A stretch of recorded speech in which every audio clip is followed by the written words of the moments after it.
आज के ब्लॉग की शुरुआत की मेरी बेटे ने। तो राम राम जी आप सबको, कैसे हैं आप सब? आई होप उम्मीद करते हैं आप सब अपने घर में अच्छे होंगे। लव और विशु चले गए थे दूध लेने के लिए।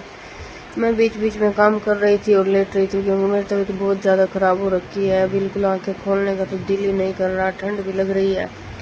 तो बच्चों ने उठकर नहा धोकर कर दी थी धूप बत्ती करने के बाद मैं अभी आ गई थी किचन में आने के आप लोग देख सकते हैं पूरी रात ठीक से सो भी नहीं पाई। सोना तो क्या, सांस भी नहीं आ रही थी। फिर मैंने कर दिया था दूध गरम करने के बाद मैं चली गई थी ऊपर मैंने सबसे पहले दिया पौधों में पानी देने के बाद फिर मैंने मशीन भी लगा दी थी, साथ में ही नीचे आ गई। नीचे आने के बाद बनाया सब बच्चों के लिए खाना, सिंपल रोटी और चाय बनकर हो गई थी तैयार। सब ने खाना खाया और चाय का लिया एंजॉय। चाय का एंजॉय लेने के बाद फिर मैं लग गई थी झाड़ू लगाने के लिए।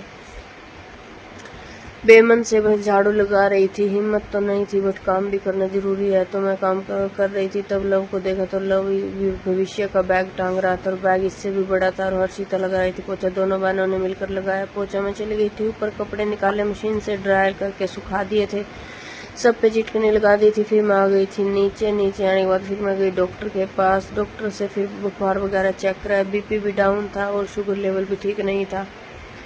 और फिर बच्चे चले गए थे स्पोकन सेंटर के लिए, उनको भेजकर मैं आ गई थी अंदर आने के बाद सबसे पहले मैंने बनाई दाल मैं रख कर चली गई थी फिर बाजार, क्योंकि मुझे जाना था मेरी बेटी का कंप्यूटर में एडमिशन कराने के लिए। फिर वहाँ से रजिस्टर वगैरह लिए तो उनको मैं छोड़कर आ गई थी फीस जमा करा के। घर आने के बाद मैंने बनाया खाना। खाने में बनी थी दाल, सिंपल रोटी और प्लेन चावल।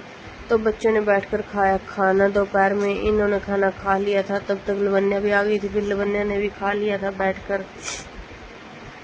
फिर मैं चली गई थी ऊपर कपड़े उतारने के लिए, कपड़े सब उतार कर ले आई और ऐसे ही बस आज का कुछ दिन रहा, आप सब देख ही सकते हैं।